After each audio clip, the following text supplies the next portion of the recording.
First advance structure, उसे party में बुलाने का सवाल ही पैदा नहीं होता। अब बोलने का सवाल ही पैदा नहीं होता। इस परीक्षा में चीटिंग करने का सवाल ही पैदा नहीं होता। गाइज, इस प्रकार के सेंटेंसेस को हम इंग्लिश में कैसे कहेंगे, इसके लिए कौन से स्ट्रक्चर की यूज करेंगे, आज की इस वीडियो में हम सीखने वाले हैं। आपने नोटिस किए होंगे इन सभी सेंटेंसेस में एक चीज कॉमन है, वो है सवाल ही पैदा नहीं होता या फिर सवाल ही नहीं उठता। इसे हम इंग्लिश में कहेंगे no question rises to. No question rises to. चलिए इसका कंप्लीट स्ट्रक्चर देख लेते हैं। पहले आपको यूज कर देनी है नो क्वेश्चन राइजेस टू, इसके बाद वर्ब की फर्स्ट फॉर्म और लास्ट में ऑब्जेक्ट। चलिए कुछ एग्जांपल लेते हैं ताकि आपको ये स्ट्रक्चर और बेस से क्लियर हो जाए। उसे पार्टी में बुलाने का सवाल ही पैदा नहीं होता। No question rises to call him to the party. No question rises to call him to the party. इस परीक्षा में चीटिंग करने का सवाल ही पैदा नहीं होता। No question rises to cheat in this exam. No question rises to cheat in this exam. अब बोलने का सवाल ही पैदा नहीं होता। No question rises to speak now. No question rises to speak now. अब वहां जाने का सवाल ही पैदा नहीं होता। No question rises to go there. No question rises to go there.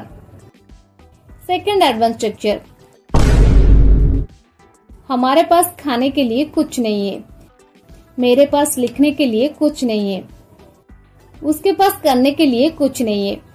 Guys, इस प्रकार के सेंटेंसेस को हम इंग्लिश में कैसे कहेंगे, जहां पर हम फ्रेज यूज करते हैं के पास कुछ नहीं है।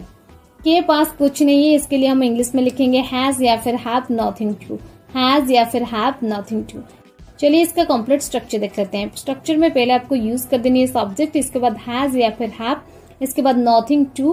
नथिंग टू के बाद आपको यूज कर देनी है वर्ब की फर्स्ट फॉर्म और लास्ट में object.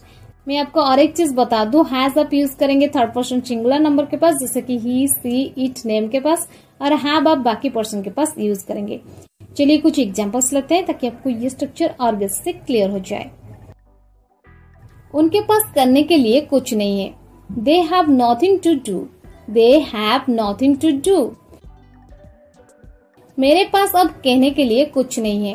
I have nothing to say now. I have nothing to say now. मेरे पास पूछने के लिए कुछ नहीं है। I have nothing to ask. I have nothing to ask. हमारे पास खाने के लिए कुछ नहीं है। We have nothing to eat. We have nothing to ईट। मेरे पास लिखने के लिए कुछ नहीं है।